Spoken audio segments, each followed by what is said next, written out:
What's up, YouTube? It's Ray on the quick video. Back again I asked him not to do that. with my girlfriend, Kristy, coming at you with another unboxing, first impressions, and update video. This time it comes from the house of Azzaro Pour Homme. It is from their Sensual Blends line, the one that everyone's talking about right now, Wild Mint. So Azzaro Pour Homme Wild Mint from the house of Azzaro is a men's aromatic green fragrance released in 2019. I don't know the nose behind this fragrance, and it's an eau de toilette concentration. All right, let's check out the presentation. All right, so here's the box for Wild Mint. If you guys are familiar with the Azzaro Pour Homme line, these all come in the same box. The only difference is that I can tell is just the color of the box. It's a nice kind of shiny green, but it does look like the other Azzaro flankers from the line. Other than that, not too much else going on in this box. Let's check out the bottle. All right, so here's the bottle for Wild Mint. Just like the box, it does resemble the other bottles from the Pour Homme line. It looks almost identical. This one just has green glass instead of clear or yellow like the other ones. But yeah, other than that, not too much going on with this bottle. All right, so here are the notes for Wild Mint. In the top, we have bergamot and calypsone. In the mid, we have mint, balsam fir, and pine. And in the base, we round things off with patchouli and vetiver. All right, so I have a little bit of experience with the Azzaro line, although I haven't tried any from the Sensual Blends line. These are rather inexpensive. I think I paid around $30 for this one. This is a 100 ml bottle.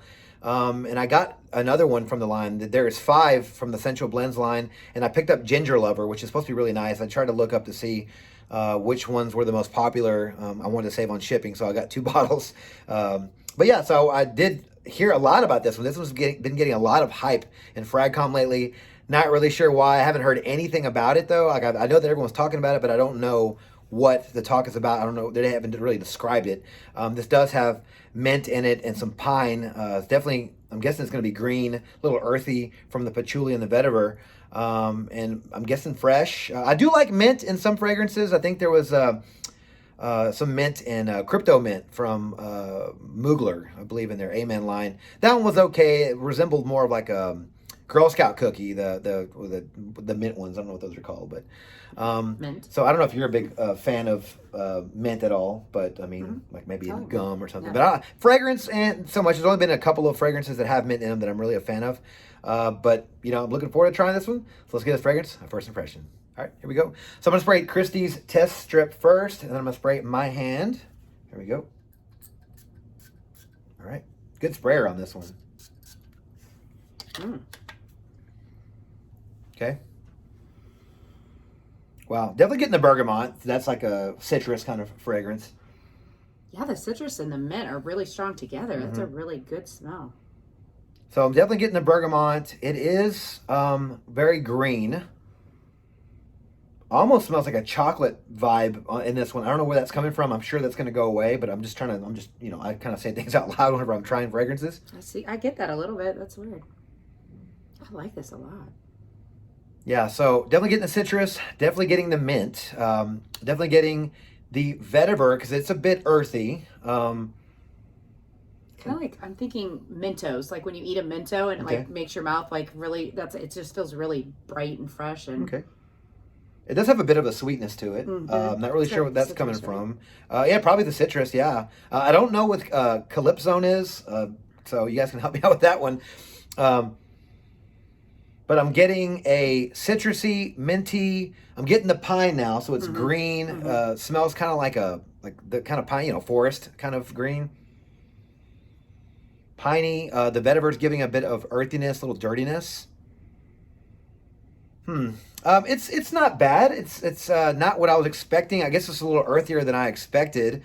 Obviously, it's the first couple of minutes. The vetiver in this sort of reminds me a little bit of Terre d'Hermes, but not a lot. That one's straight vetiver and citrus. This one just has that a little bit with the added mint in this. I do like where they're going with this fragrance. For an Azzaro fragrance, I wouldn't expect them to make anything like this. So it's, you know, they're definitely going away from their wheelhouse. But right now, it's a lot of green notes and the mint note and the citrus notes with that vetiver. I think that woody and that mint together, I'm really liking it because I was expecting a lot more like wintergreen gum or something, but this is Yeah. I like this. Yeah, it's definitely kind of foresty. I'm guessing it's the pine note that's really giving it that. Technically, there's no woods in this, but I do get like a sort of a woody sort of fragrance with this. Now, right off the bat, I'm not getting where all the major hype is coming from with this one because I'm not being blown away by it. But it's not terrible. I'm just not being blown away. I was really expecting something, I don't know, different. Obviously, first couple of minutes, this thing could easily change. But it's not bad. It's not bad at all. Can I try it on your hand? Yep. Yeah. Like I'm getting almost a soapy smell. Is that why? Yeah, that makes sense. I mean, aromatic green, it could smell a little soapy. But yeah, I mean, definitely liking this one so far. Not really a lot to go on except for the notes here. I'm definitely getting a lot of the notes, and they're sort of just thrown in there. But I'm going to wear this one tonight and over the next few days, get a better feel for this one, and give you guys an update shortly. Talk to you then. All right, guys, well, I'm back with my update for Wild Mint from the House of Azzaro. Yeah, so I spent the last few days with this fragrance, and I got to say, I do like it, and I'll let you guys know the reasons why. But going back to the first half of the video, really did like that opening. It had that sweet citrusy opening with the bergamot. It had, you know, a very prominent mint note in there. I was kind of confused in the first half of the video. I had a lot coming at me. I really wasn't prepared for what I got. Honestly, I don't have a lot of experience with a lot of mint fragrances, so I don't really know what people kind of put with them and what, you know, you can mix to sort of concoct a certain fragrance. And I really didn't know what to expect with this one. Just looking at the notes, I didn't have any idea what I was going to get. But I was pleasantly surprised with that opening. Towards the dry down, it gets very spicy. The earthy notes start to come out. The vetiver and the patchouli and the pine comes out. The mint stays throughout the life of the fragrance. But my favorite part was probably the pine mixing with the mint. The other earthy notes, the vetiver patchouli actually worked in there as well. At some point of wearing this fragrance, it just kind of hit me. I was like, oh, this fragrance reminds me of you know, being out in the forest and like maybe wild mint. You know, it's in the name and I didn't even think about it. You know, I think this fragrance is supposed to smell like wild mint, like mint growing out in a forest or wherever mint grows, but like, you know, out in the wild. Because I really did get that. They really did paint the picture of what wild mint would smell like in the forest or outside somewhere, wherever mint happens to grow. Because they did add the vetiver and the patchouli and the pine, which so, you know, it's sort of like, oh, I was like, you know, it kind of hit me all at once. I was like, oh, it makes total sense now. Because I didn't know what to expect. At one point, I actually got a mojito vibe, and I think I got that because of the citrus notes, which I believe is the bergamot in it. It stayed sweet throughout the life of the fragrance, but the sweetness mixed with the mint gave it a mojito vibe here and there. But overall, I did really like the pine note, especially in the dry down with this fragrance, mixed with that mint note. Really gives it a nice piney, earthy, cool, foresty feel. And I love going hiking. Me and Kristy love going hiking. We go running and hiking all the time. And this fragrance actually did kind of put me in the mood to be outside, which is really nice, you know. So yeah, you know, didn't really know what to expect this fragrance, but I'm glad I got to try it. Longevity for this fragrance, well, I did wear this one quite a bit. And if you guys can see, I put quite a dent in the bottle here. This atomizer shoots a lot of juice out, so I went pretty heavy on the trigger. And like I mentioned before, guys, I know some of you guys don't like how many sprays that I use, but I did go heavy with this one. I think I went 8 sprays every time I wore it, but it lasted a good 8 hours. It wasn't booming by any means, but it did last me 2 full work days, and the first 2 times I wore it over the weekend, it lasted me all day, and I could still get it at night. So I would venture to say that 8 hours is decent longevity for an eau de toilette. Projection for this fragrance was average. The first 2 hours were noticeable, but overall it stayed pretty close to the skin. You know, it wasn't booming, it wasn't jumping off my skin. It really didn't garner a lot of attention, and it definitely didn't annoy anybody. So like I said, the first 2 hours I was getting decent little wafts coming off my neck and my chest. But after that, it stayed pretty close to the skin. Now, I did get wafts throughout the day, but it wasn't very strong. I would just say for an EDT, just average projection. Seasons for this fragrance, well, I do think this fragrance is safe enough for year-round because it's not super strong. It's not going to offend anybody around you, and it's pleasant. But personally, I would want to wear this one in the fall. It does remind me of being outside, of hiking, you know, through a forest with the pine and the vetiver, the patchouli, and the mint. You know, just it's very green. It reminds me of of the color of the bottle. That's why they made this green. It does remind me of being outdoors, being outside. It's also spicy, so I think that would kind of work better maybe for me personally in the cooler weather, just so I can, get, a full, I guess, experience with this fragrance. But again, I think it's definitely safe enough for all seasons. Occasions for this fragrance. Well, I do think this fragrance is going to be safe enough to wear for most occasions. It opens up with a nice citrus, minty freshness that, we could probably wear during the day, and it probably won't offend anybody around you during the day. It'll probably match most occasions that you're doing during the day. But when it gets into the dry down, it's nice and spicy and earthy and really nice with that mint and that patchouli.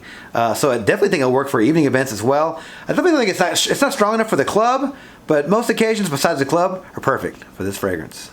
Ages for this fragrance, I'm going to say are 25 and up. Well, I do think the younger guys will appreciate the sweetness in the opening, and also the cheaper price for 100 mil, 30, 35 bucks, depending on where you get it.